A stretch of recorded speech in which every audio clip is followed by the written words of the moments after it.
Hi there. Today we're going to talk about neighboring rights. Neighboring rights are kind of uncommon for most Americans because they didn't really exist here until 1995. They're commonplace outside the US, but the US isn't signatory to that particular international treaty, so we had to create our own.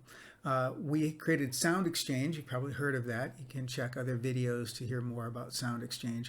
But neighboring rights are essentially the public performance royalty in the sound recording. ASCAP, BMI, those companies pay public performance in the underlying musical composition. This is in the sound recording. Like that, though, it's split up. The record label gets a percentage and the artist gets a percentage. The record label actually gets 50% of the money. The featured performer, think the band, they get 45%.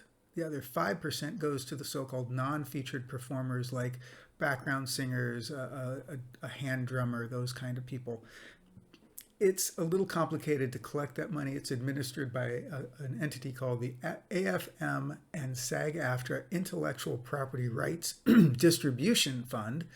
And they'll pay it out whether or not you're a member of AFM or SAG-AFTRA anyway.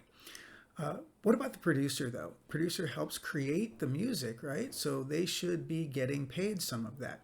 And if you think about it, that makes sense because the producer gets paid a royalty based on a percentage of what the artist gets. If an artist makes $1, the producer usually gets 20 or 25 cents. So they get that the same way from SoundExchange, except in order to do so, they actually have to get a very specific letter of direction, the actual letter of direction that SoundExchange put forth, only that letter, signed by the artist, and then they have to submit it to SoundExchange, and then they can get their share of the royalties, which can be a lot of money.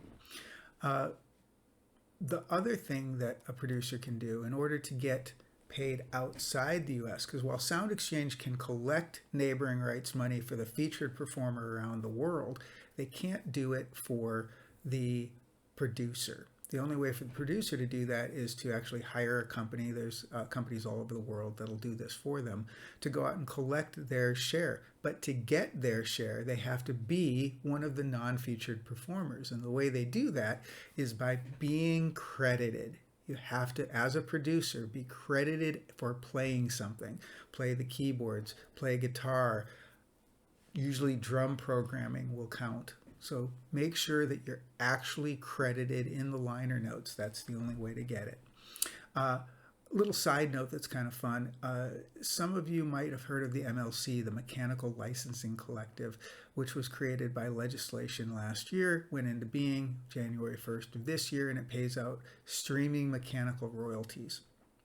That same legislation also included the Allocation for Music Producers Act, the AMP Act, great name, huh? And what that did was basically codify what already existed. It says that if you secure the proper paperwork, then as a producer, you're entitled to your share of the neighboring rights money. Great. Any questions? Hit me up in the comments.